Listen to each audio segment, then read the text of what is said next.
Welcome back, friends. It's time for Optical Illusions. They say seeing is believing. It is true that we tend to believe what our eyes tell us, but in the case of optical illusions, what our eyes tell us is not always the truth.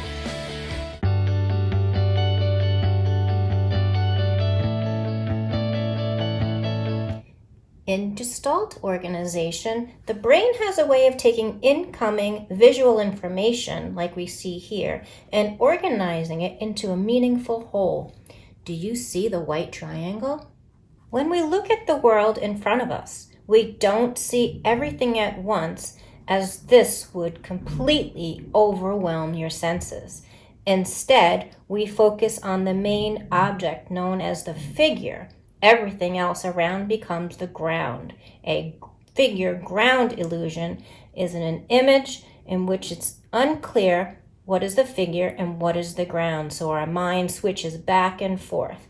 What do you see? Our brain is accustomed to seeing in a three-dimensional world, which anything that's higher up in a visual field seems to be as though it's farther away. These two yellow lines are exactly the same width. However, if you put them next to or within two converging lines, meaning lines that come together to a vanishing point, those lines change size to our perception. So this one looks smaller while this yellow one looks wider, even though they're the same width. So in this optical illusion, there's actually two lines that were created first. And then out of that, the artist made curved lines going up and down, and then eventually the whole field wrapped itself around to create this illusion that it's a pillar and these lines are going through. We're going to do something with that today.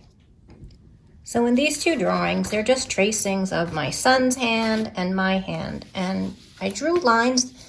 These are curve-free lines, freehand lines that stopped at the line of the hand and curved up and up as if I was making my hand look as though it's coming off of the page. On the one of my sons, I actually drew it this way. So it looks like it's a handprint, like in sand. So it looks like it's going in, like a concave. So I'm going to show you quickly how to do this. Well, it's the same thing. You just decide if it's going to be raised or concave. And I'm going to show you something else as well. So here we go. So get yourself, you can start with a pencil if you're afraid of drawing on your hand. But if you want to just go right to marker, go right ahead. So I'm going to put my hand in the center. Try not to draw on my arm and my fingers. Trace it up and all the way around. Holding my pen straight up and down. Otherwise I will be drawing all over me. And marker is a pain in the neck to get off of your skin and your clothing. So there's the shape of my hand. I'll just close that shape.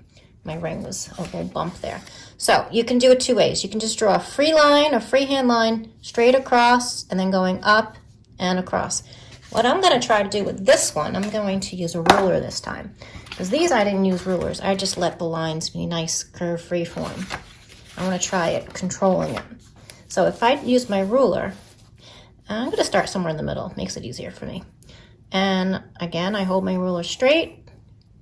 I hold my pen up and down. When I get to my first finger, I curve up and back down to the ruler.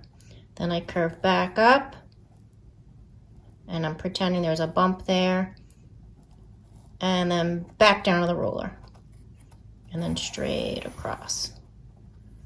Move it down. Actually, I'll go up just so you can get a better idea. All right. Make your line touch the first finger. Curve up and back down.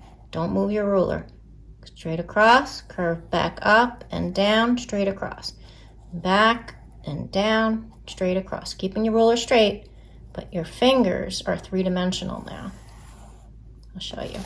See that? We're already starting to come together. So as I move up, I'm going to do the same thing. Straight line, don't move your ruler. Curve it up and across. Up and across. Now, if you want it to look like a handprint, you would just curve down or just flip the paper over when you're done. Okay? So I'm going to fill up this whole paper and I'll show you what it looks like all finished.